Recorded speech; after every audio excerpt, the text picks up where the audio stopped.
We begin today the Gemara on Daf Mem Aleph, Amud Aleph, 3 lines from the top where it says Amar Rav Ashi. The Gemara here is a continuation to the Machlokes of Rabbi Elazar and Rabbi Yochanan on the previous Amud, b'negeya to bringing over the kedusha of Shemitah that you have on fruits or whatever item it may be, bringing it over to another item, how that is done. According to Rabbi Elazar, the only way possible is derech mekach, if it's by a sale. You sell one item for the value of something else, then the kedusha is brought over to that other item. Or sometimes it's transferred over, depends if it's the original produce. As we learned before, the original produce of Shemitah, the kedusha never leaves. If it's then peiros afterwards, anything else that follows later, so then you transfer over the kedusha to something else. Whereas according to Rabbi Yochanan, the way to bring over or to transfer the kedusha from one to another could be done derech mekach, through a sale, or could also be done derech chilul. Derech chilul means just by speaking, by verbally saying that I want the kedusha from this to go to something else, it will go over to that other item. That was the machlokes. So the Gemara here now will explain in what case they argued. Amar Rav Ashi, so Rav Ashi said, machlokes bepri rishon. The argument is regarding the very first original produce of Shemitah. So here, that's where they argue, when you want to take the kedusha of that original produce to money or to another item, how do you bring it over to another item? Is it done only derech mekach or even derech chilul? Aval bepri sheni. But if you're talking about, let's say, as Rashi says, pri sheni would be money of Shemitah, which means that it's already not the original produce. This is money that you paid for the produce of Shemitah, and now the kedusha was chal on that money. And then from that money, you want to bring over the kedusha from the money to something else. So you want to transfer the kedusha from the money to something else. So then, divrei hakoil, regarding the secondary kedusha of Shemitah that's on the money, everybody will agree, bein derech mekach, bein derech chilul. This could be done whether through a sale or whether through verbally saying that you want to exchange the kedusha from this money to something else. It's either way, it's effective. So now the Gemara clarifies. We had before a braisa that the Gemara brought as a proof for Rabbi Elazar's opinion that this transferring or bringing over the kedusha from one to another could only be done through a mekach, because the braisa uses that expression. And the braisa we had before was speaking about a case where a person had the produce of Shemitah, and then it was bought for money, or actually the case the braisa spoke about before is that he exchanged the produce for meat, and then meat for fish, fish for wine, wine for oil, and so on. So the point is that the braisa there constantly uses the term lokach, that he was buying one for another. And from that we brought a raya to Rabbi Elazar's opinion that the exchange of the kedusha from one item to another could only be done derech mekach. But now according to what Rav Ashi said, this expression of lokach is only true regarding the pri rishon. Only there, the original produce of Shemitah, the only way to bring over the kedusha to something else is derech mekach. And there are other things that follow afterwards that can be done in any way. So therefore the Gemara clarifies, V'ha diktani lokach lokach. This that it says in the braisa regarding each one of the cases of how he's bringing over the kedusha from one item to the next, it always uses the term lokach. Aidi, the tani reisha lokach, tani nami seifa lokach. Because in the first case, by the original produce, where according to Rabbi Elazar, it's only done through a mekach, so therefore in the following cases it uses the same term, even though there it does not have to be done through a sale. Ravina asked Rav Ashi a question from the following braisa. It says, Misha yesh lo sela shel shviyis, someone that has money from Shemitah. So this is pri sheni, not pri rishon. This is not the original produce. This is money that was transferred, the kedusha of Shemitah was transferred to this money. And now, ubikesh likich bechaluk, and he wants to use this money to buy with it a garment, which cannot be used with the money of Shemitah. As Rashi here brings the halacha, we learned it before, lo achla, v'lo l'schaira. You're not allowed to use the things of Shemitah for something else. It's going to, like over here, a chaluk, buying a garment that's going to remain for a long period of time, because the halacha of Shemitah is that whatever produce or whatever has the kedusha of Shemitah has to be used up within the year of Shemitah. the hana during the year Shemitah. So the chaluk is going to remain for the following year. But he wants to use this money to buy a chaluk, to buy a garment. So how could he do something to make this money available for that purpose? So the Braisa says what you should do is as follows. Keitzad Yasa, what does he do? Go to a storekeeper that you're accustomed with him. In other words, someone that's going to help you along with what has to be done here. And you tell him as follows: Tenli besela peiris, give me for this sela, for this money that I have here, which has the kedusha of Shemitah on it. So I'm going to buy peiris in exchange for this money, right? And what happens then is, so now the kedusha of Shemitah that's on the money gets transferred over to the peiris, and the money does not have the kedusha of Shemitah anymore. And then v'naisenlai, so the storekeeper gives him those peiris. And then you tell the storekeeper, here, let me gift you back these fruits, take them back as a gift from me, and now you have these peiris that have the kedusha of Shemitah. And then the storekeeper says to the person, I give you back the money that you paid for these fruits, I give it to you back as a gift. And now he has money that does not have the kedusha of Shemitah on it anymore. And now this person can use the money and buy with it whatever he wishes. All right, so the storekeeper is going to get back his fruits. The only difference will be that now he'll have fruits that have the kedusha of Shemitah on it. He's going to have to eat it during the year of Shemitah, which is not an issue. He'll eat it like whatever fruits he would eat anyways during the time that it's eaten. So he'll eat it in the kedusha of Shemitah. And you're going to have the money, and it does not have the kedusha of Shemitah anymore. The kedusha was transferred to the peiris. You get back your money as a gift, and you can use it for whatever you want to buy the garment that you wanted to buy. That's the eitzah that the Braisa gives. So now Ravina says, wait a minute, why does he have to go to a storekeeper and do it in this way? The question is, the peri shenihu. Here we were talking about peri sheni. In other words, we weren't talking about the original produce of Shemitah that has the kedusha of Shemitah on it. We were talking about money, which is secondary kedusha of Shemitah that was transferred over to the money. Right? And if it's secondary money, what did Rav Ashi say before regarding money? There's no issue of just verbally being mechalel that money onto peiris, transferring over the kedusha of the money onto peiris. The Ketani, and nevertheless, what does it say in this Braisa? Derech mekach in, that the only way you could transfer the kedusha of the money to peiris, as if it's done through this sale, you have to approach a storekeeper, and he has to sell you his fruits, and you buy it, and then the kedusha goes from the money to the peiris. But derech chilulai, but just to do it verbally yourself, just take peiris that you have in your possession, and verbally say that I'm transferring the kedusha from the money to the peiris, and that's it. Now you can use the money for whatever you want. But that simple eitzah is not given over here in the Braisa. So you see that even when it comes to peri sheni, even when you're talking about the money, which is not the original produce of Shemitah, it has to be done through a sale, not just through verbally being mechalel it from one to another. So Elam Rav Ashi, so therefore rather what Rav Ashi, as Rashi here says, Elam Rav Ashi means what Rav Ashi really said in the beginning was as follows: Machlokes bepri sheni. The argument of Rabbi Lazar and Rabbi Yochanan was only regarding the pri sheni, secondary money that became holy from the kedusha of Shemitah, not the original produce. Over there's a machlokes regarding this money. If you want to then transfer over the kedusha to something else, whether it could be done only b'derech mekach, or it could even be done derech chilul, just by verbally transferring it over. But when it comes to the original produce of Shemitah, divrei akol derech mekachin, derech chilulai.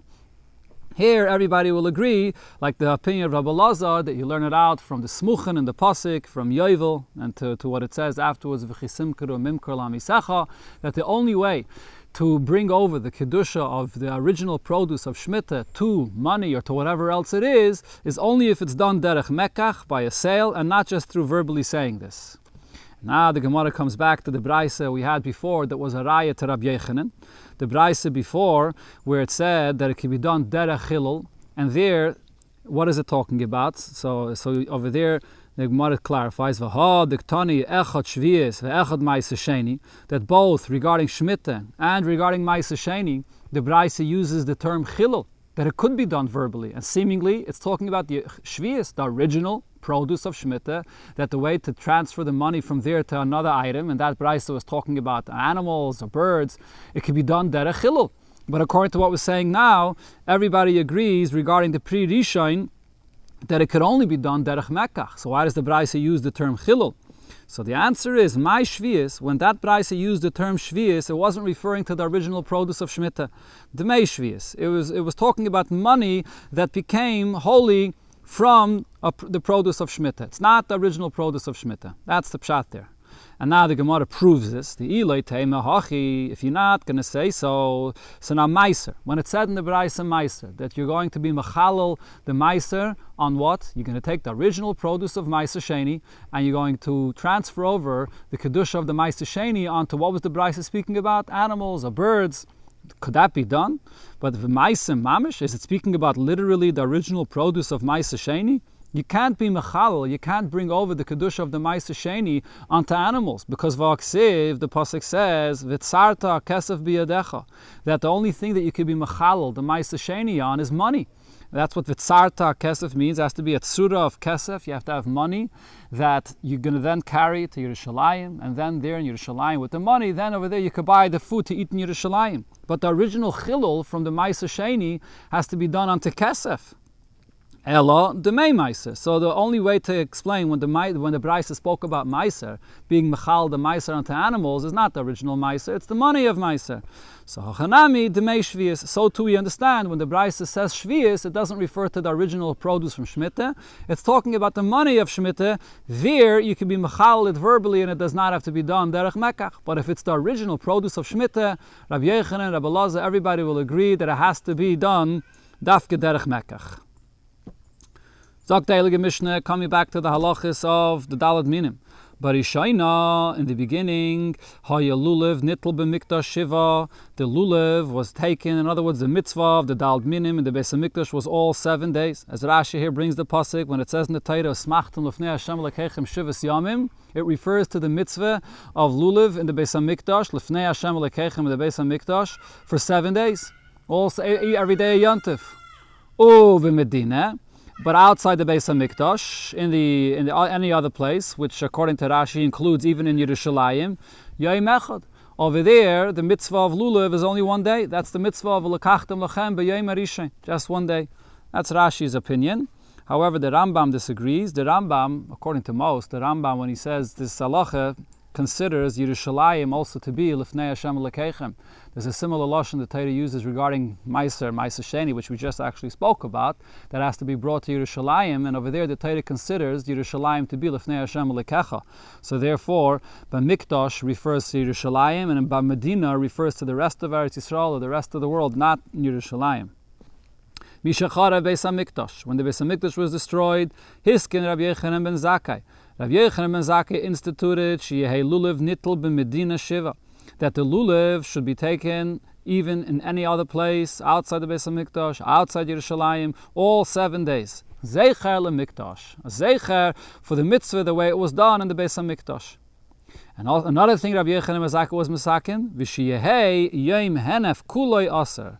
That day of the Tnufa. Now what this refers to is the second day of Pesach, Tez Zayin Nisan, which is the day that the carbon omer is brought to be matter, the new grain that grew for the year, for the new season.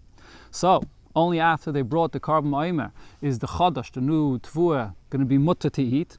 That's in the time of the Beis HaMikdash. At the time that the carbon is brought, then it's mutter. As Rashi here brings the pasuk says, "Miyoyim aviyachem esayim atnufa." So when you bring it, then when the carbon is brought, then it's going to be allowed to be eaten. The exact pasuk actually is ad aviyachem. Ad aviyachem. When you bring it, then it's going to be mutter to eat. But in the time of Galus, when there's no Beis HaMikdash, so now it's not the carbon that's going to be materit. So therefore, Rabbi Yochanan ben Zakkai was geyser that you should wait until the end of that day. That only at the end of the second day of Pesach, then it should be mutter. Even though it says in the pasuk ad etzem hayom hazeh, and ad etzem hayom hazeh seemingly means until you come to this day, which means right in the morning. Right in the morning of the second day of Pesach, it should be allowed to eat the new grain for the season. But nevertheless, Rabbi Yochanan ben Zakkai was geyser that the entire Yom Henef, the entire day, that the carbon ma'omer was usually brought is going to be aser. As the Gemara will explain why he made this gzeira. Taisvis points out that there's a Mishnah in Rosh Hashanah, Gemara in Rosh Hashanah, where it brings many more gzeiras that Rabbi Yochanan ben Zakkai instituted, and here the Mishnah brings only these two, because they were made at the same time together, so therefore only these two are quoted here. Sagt the Gemara, Minalan da'avdinan zeichel mikdash. From where do we know this concept that you have to do something to make a commemoration for the way it was done in the Beis HaMikdash? Amar Rabbi Yochanan, so Rabbi Yochanan says, Da'amakra, because the pasuk says, Ki aruchalach, because I will bring a cure for you, Makisecha arpecha, and I will heal you from your afflictions. Num Hashem, the Eibusher says, Ki nitcha karalach. The Yidden are referred to as those that were rejected. Tzion, the city of Tzion, Yerushalayim, the Beis HaMikdash, Doirish Einla. There's nobody that's speaking about it, nobody that's searching it. So what does this mean? That the Eibusher says that there's nobody being Doirish the Beis HaMikdash. That's the issue here. And therefore, what do we see? Miklal, Doirish Einla, when the pasuk says that there's nobody searching Tzion, Miklal the boy Dirisha. The pasuk is telling you that we should do something to remember the Beis HaMikdash, and that's the reason why Rabbi Yochanan ben Zakkai instituted this. To take the lulav every day, and there's other things also. Sphere. So Aimer, there's a few different things. What else? You have Marer, Kairech, maybe is also connected. Well, that's Zeichel Mikdash Kehillel, yeah. So there's different things that they were masaken, that it should be done Zeichel Mikdash because of the way it was done the Beis HaMikdash. There's a special halacha of Tziyim Boy Drisha, that you have to remember the way things were done in the Beis HaMikdash. The next thing it said in the Mishnah, V'sheyehei yoim henef, that the entire day, when the carbon ma'omer was usually brought, and the time of the Beis HaMikdash, so that entire day should be asur to eat from the Chodesh. My time. What's the reason he made this gzeira? Why can't he be matzah the omer right away in the morning, like it's mashma on the pasuk? When you come, b'etzem hayom hazeh, as soon as you come to the morning, it should be mutter. The answer is meheira yebana Beis HaMikdash. The Beis HaMikdash will speedily be built again. The Yaimru, and then they're going to say, Ishtakid. Last year, Milo Yachalna Beheir Mizrach, didn't we eat the Chadash, the new grain for the new year, from right in the morning? So Hashtanami Nechel. Now as well, we could eat right from the morning. Vinila Yadi, and they're not going to realize the Ishtakid will have a Beis HaMikdash last year when there was no Beis HaMikdash, Hey Mizrach hitter. As soon as the east in the sky is light, so then it's mutter to eat. Hashtadike Beis HaMikdash, Oime Mater. But now that there's a Beis HaMikdash, you have to wait for the carbon ma'omer to be brought later in the day. So therefore, you can't eat right in the morning. So therefore, Rabbi Yochanan ben Zakkai made a gzeira that the entire day should be asur to eat from the new wheat. Now, the question is, why did he have to make the gzeira all the way for the entire day? True, you can't allow to eat in the morning because of this mistake that could happen, but the entire day he has to make it asur. So the Gemara asks now, the Ivni Amos. When is the Beis HaMikdash being built that we have a problem that you shouldn't eat the entire day?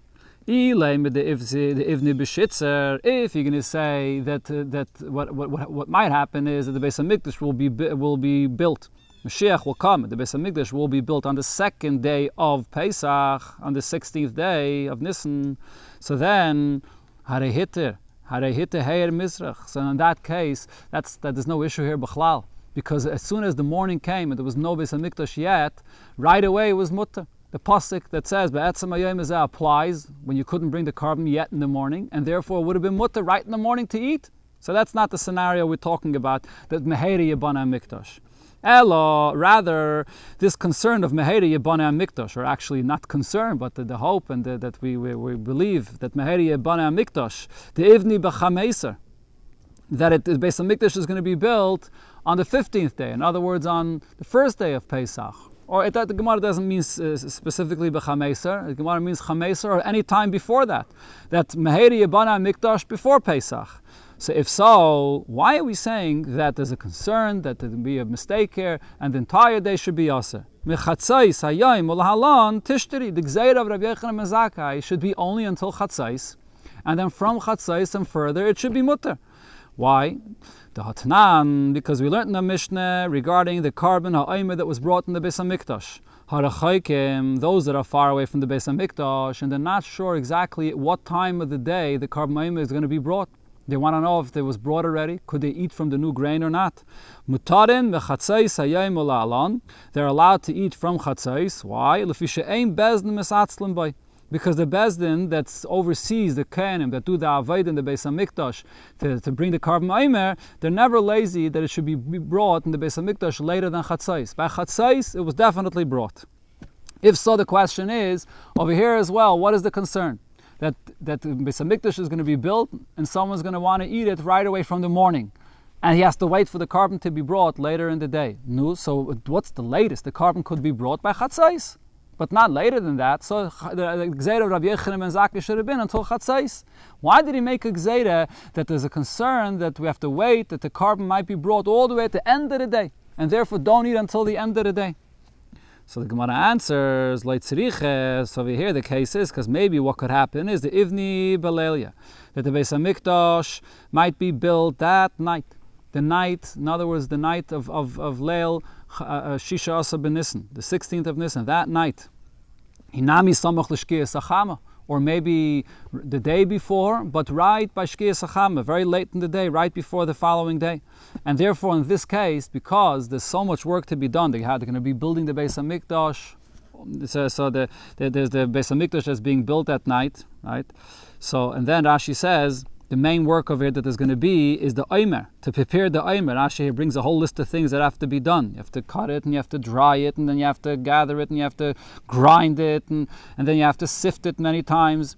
There's a lot of avodah to be done. And because the Beis Hamikdash was built just that night, or even if it's built right before by Shkiyas Achama, there's still not going to be enough time to bring the carbon by Chatzais. So true, the Mishnah says, or the Braisa says before we quoted that, it's a Mishnah actually, that usually in the time of the Beis Hamikdash, even people that are far could rely on the fact that by Chatzais it's brought. But in such a case, if the Beis Hamikdash was just built the night before, and there's so much to be done in order to bring the carbon omer, so then it could be that it's going to be pushed off till the end of the day. Therefore, Rabbi Yochanan ben Zakkai was geyser that you should wait until the end of the day. Rashi here and Tosfos discuss and point out that l'chayre the Beis Hamikdash is not allowed to be built at night. That's one of the things it says by the Beis Hamikdash, that it could only be built during the day.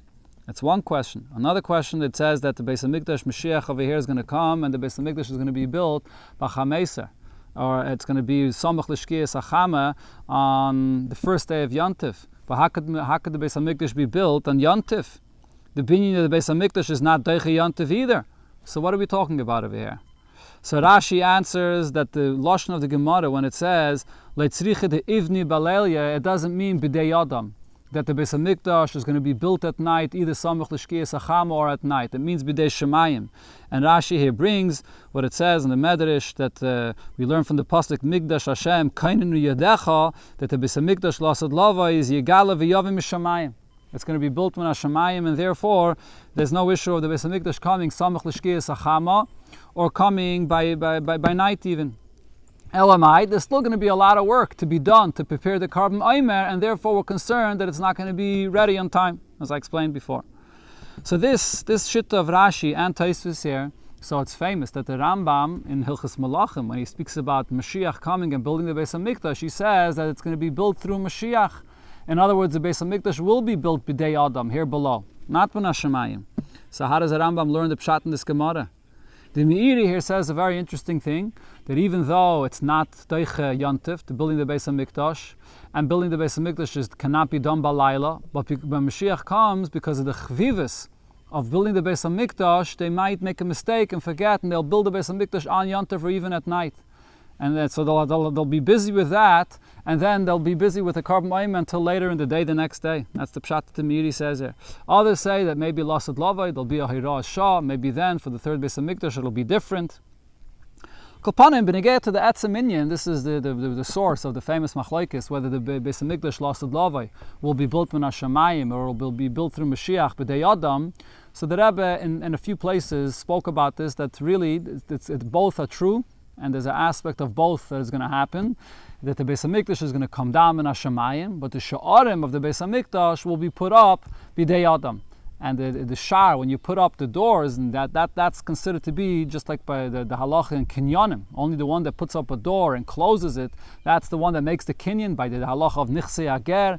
So to over here, the conclusion of the binyan is happening b'dei adam, and therefore it's considered to be that it's built, or the Rambam says that it's built b'dei adam. But really, we have over here the pasuk and the medrash that says that it's going to come down in Hashemayim. There's other answers that Rebbe gave, but though that's one of the answers that Rebbe explained, that you can say that both are true. But now the Gemara brings another opinion regarding this Gzeira of Rabbi Yochanan ben Zakkai. Rav Nachman bar Yitzchak Amar Rabbi Yochanan ben Zakkai b'shittas Rabbi Yehuda Amra. What Rabbi Yochanan ben Zakkai said is the same shitta as Rabbi Yehuda. As Rashi points out, Rabbi Yehuda was in a later generation. He was from Talmidei Talmidov. But what Rabbi Yehuda said was the same. That was the opinion of Rabbi Yochanan ben Zakkai here.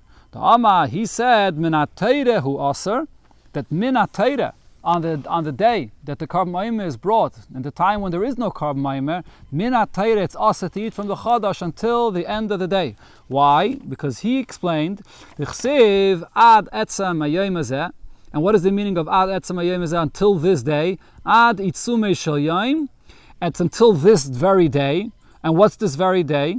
The kesavar ad va'ad b'chlal. Ad means the etzem hayom hazeh refers to the entire day, and it includes the entire day. It doesn't mean until the day, not including the day, which is the pshat we said before. Heyer HaMizrach. As soon as it becomes light in the morning, so then that's ad. Ad v'loyad b'chlal, then it's mutter. Rabbi Yehuda said ad means ad va'ad b'chlal, which means only at the conclusion of the day. And therefore, minatayra, you're not allowed to eat the chadash until the end of the day.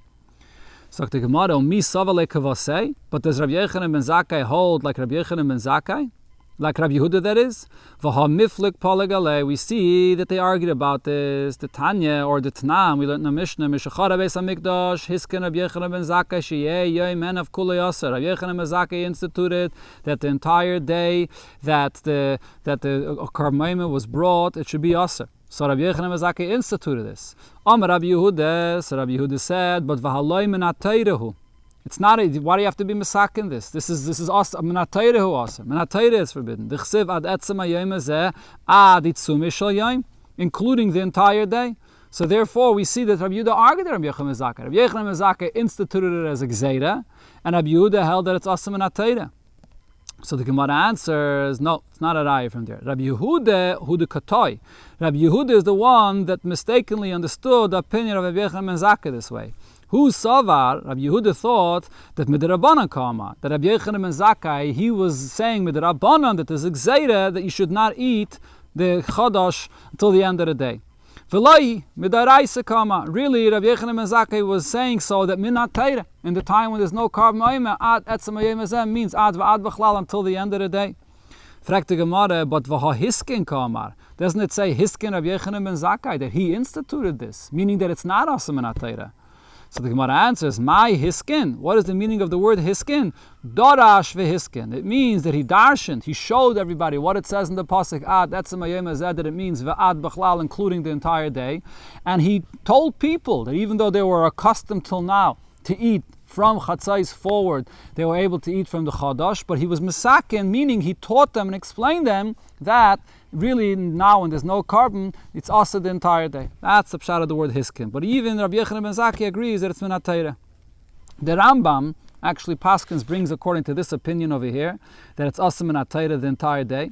So the whole discussion before in the Gemara regarding the gzeira of the Rabbanon is not relevant according to the Rambam la'aloche. Memela, the whole question before regarding the Beis HaMikdash being built b'dei Adam on Yontif or at night is not a question according to the Maskana, according to the Rambam, because he paskins like the second opinion. Sagt Heilige Mishneh, Yontif harishen shel Chag shechol liyis b'Shabbos. The first day of Yontif that falls out on Shabbos, as we'll see in the next Mishnah, only Yontif Rishon that falls out on Shabbos are we doiche is the mitzvah of lulav even on Shabbos.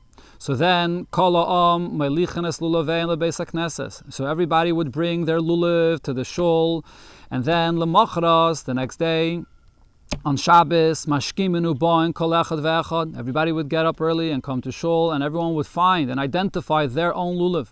Again, as shaloi, and each one would recognize his own lulav, and he would take his lulav for the mitzvah. Mifnei she'amru chachamim, because chachamim said, Ein adam yotzi yedei chayvasai b'yontif harishayim b'lulav shel chaverai. On the first day of Yontif, you cannot be yotzi the mitzvah with a lulav that belongs to your friend.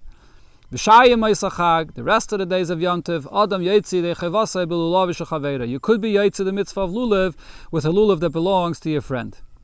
Rabbi Yosi says, Yontif Erishin Shel Chag Shechali is b'Shabbos. If it's the first day of Yontif that fell out in Shabbos, v'shachach, and he forgot, v'hoitzias halulav l'reshus harabim, and he carried out the lulav into the reshus harabim. So you're allowed to do the mitzvah on Shabbos, but you're not allowed to carry it out into the reshus harabim. So he forgot. He was rushing, taking his lulav to go for the mitzvah, and he took it out to the reshus harabim. Potter is going to be potter for carrying from the Reshus HaYachid to the Reshus HaRabim, or carrying the Aldamas in the Reshus HaRabim, Mipnei Shahitziyai b'Reshus, because he took it out with Reshus. What does b'Reshus mean? With the Reshus of the mitzvah, as Rashi says. Because he was preoccupied with the mitzvah, and he was rushing to do the mitzvah, so this is Rabbi Yosi's opinion. Ta b'dvar mitzvah, you potter from a carbon chatos. We had this in the Gemara in Shabbos and Psachim and a few places, that this is Rabbi Yosi's opinion, that the person that makes a mistake with Dvar Mitzvah is going to be potter. There's the famous question regarding the very first Mishnah of Shabbos, where it speaks about the ani that's getting from a balabayas, and over there it speaks about the fact that it'll be chayav a carbon chatos if he did the full malach of hitzah, but over there seemingly it's also a Dvar Mitzvah, where the balabayas is giving tzedakah to the ani. So why don't we consider it to be a tav Dvar Mitzvah? So one of the answers, the simple answer the Mefarshim say is that the mitzvah of lulav is a mitzvah that has to be done specifically today.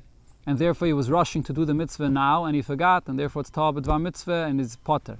But over there, the mitzvah of tzedakah, which is a mitzvah that's not specifically for this day, over there the concept of ta'ah b'dvar mitzvah doesn't apply. Zok Gemara Menon Emili. From where do we know this halacha that you're not yaitze the mitzvah of lulav on the first day with your friends lulav? The Tana Rabbana we learned in the Braise lekachtem. The Torah says lekachtem sheteh lekicha biyad kol echad ve'echad. The mitzvah of lulav is that every single yid has to be mekayim the mitzvah of lulav. So the Meiri here explains, even though this is a mitzvah like any other mitzvah, where do we find that you have to have a special limud to teach that every yid is chayiv in the mitzvah? If the Torah would say, Lakachta, Lashon Yachid, I would think that only one person should take the lulav and not everybody. So the Meiri says that because this is a mitzvah that comes to forgive for the Averis and to bring the water for the entire world, that's what the Gemara in Tainus that it says, so therefore maybe there should be a mitzvah that only the Bezdin does and not the entire Klal Yisrael. So therefore we learn out from Lakachtem, Lashon Rabim, that every single yid has to do this. Lachem, when the Torah says Lachem, Misha Lachem, the lulav should be yours. Lahaitzi es hashal v'sagazel. That excludes, you can't fulfill the mitzvah with a lulav that was borrowed or a stolen lulav. Mikan omru chachamim. So from here the chachamim said, Ein adam yetzi dechavase b'yom tov harishon shel chag b'lulav shel chaverei. The pasuk lachem teaches me you can't be yetzi the mitzvah with your friend's lulav. Elam kein nosne lo b'matana, unless your friend gives it to you as a gift. The Braise continues, there was a story with these Tanoim, they were traveling together on a boat. The only one that had the lulav was Rabbi Gamliel. And he paid for it an astronomical amount of money, 1,000 zuz for his lulav and esrik. Not like Rabbi Gamliel v'yatzabai. Rabbi Gamliel went and did the mitzvah with it, and then v'nasnei l'Rabbi Yeshua b'matana. He gave it to Rabbi Yeshua as a gift to do the mitzvah. Not like he did the mitzvah. Not like Rabbi Yeshua, that is v'yatzabai. He did the mitzvah. V'nasnei l'Rabbi Elazar ben Azariah b'matana. Then he gave it as a gift to Rabbi Elazar ben Azariah. Not like Rabbi Elazar ben Azariah v'yatzabai. Rabbi Elazar ben Azariah took it and he did the mitzvah. V'nasnei b'matana l'Rabbi Akiva. Then he gave it as a gift to Rabbi Akiva, not like Rabbi Akiva v'yatzabai, and then v'hechziroi Rabbi Gamliel, and then he returned it to Rabbi Gamliel. That's the conclusion of the Braise. So the Gemara has two diyukim over here in this Braise that it's going to explain. Lama li lemeima hechziroi. Why does it have to say at the end of the whole story that he gave it back to him? What do you learn from this? Each one got it b'matana, and they fulfilled the mitzvah. So that's the halacha that it said before, that if you get it b'matana, you fulfill the mitzvah. What is this Indian that he gave it back to him? Milse agav orche kamashmalon. The Braise is teaching me another halacha, which is that a matana almanas lahachzer shma matana. When you give somebody a gift with the condition that he should return the gift to you, it's a full matana. He has full ownership over the item, even though he only gave it to you as a matana with the condition that you should return it to him. So you may think, if the whole matana is mine just for a certain amount of time, with the condition that I have to return it to him, so it's not really ever fully mine. So therefore, no, we say that matana manas lahachzer, you own it fully. It's as if you really own it forever. Elamai, the condition happens to be that you have to give it back to him. But if you fulfill that condition, then it's a full matana. So as the Rishonim point out, the Rosh says that's exactly what happened here. Rabbi Gamliel, when he gave it to Rabbi Yeshua, he gave it to him as a matana al manas lahachzer, because he wanted to have it for the other days of Yontif. And then, therefore, at the end, each one of them gave it as a matana to the next one, and that was also part of what Rabbi Gamliel, as Tosfos here says, that was part of what Rabbi Gamliel intended should be done, that each one is going to get it as a matana al manas lahachzer, but in the end, you have to give it back. And when you give it back and you fulfill the condition, so then it was your lulav. Rava said, if you say to someone, here is this esrig, I'm giving it to you, amanas, lahachzer, you give it back to me. Not loy v'yatzah, if you took it and you did the mitzvah with it, hechzira yatza, if you ended up fulfilling the condition and you returned it to your yatzah, lo yechzira, but if you did not return it, lo yatza, you're not going to be yatzah, because you never fulfilled the condition. So then, it's not yours. It's a stolen lulav, so you don't have the mitzvah.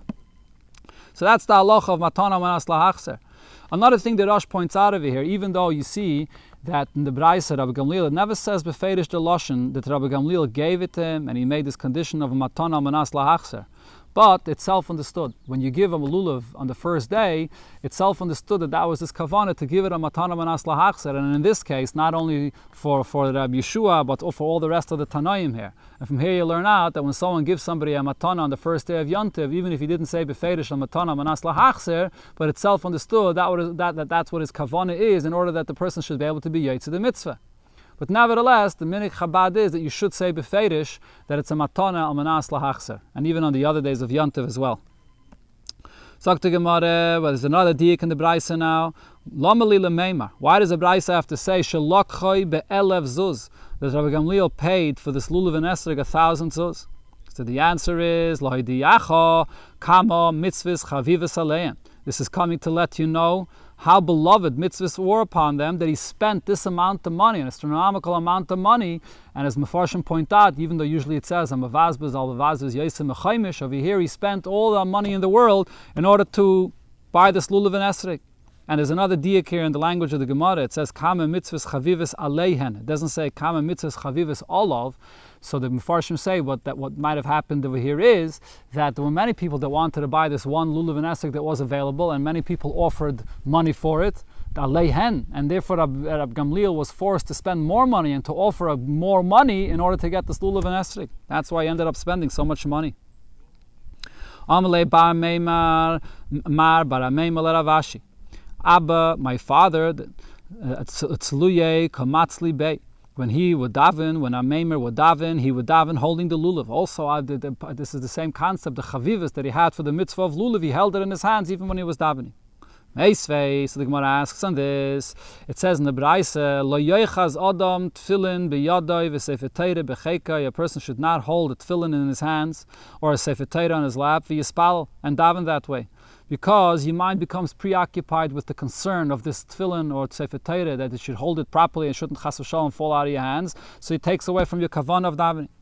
A different halacha, v'lo yashtem ben mayim. While you're holding a sefer Torah or tefillin, you shouldn't also go and urinate.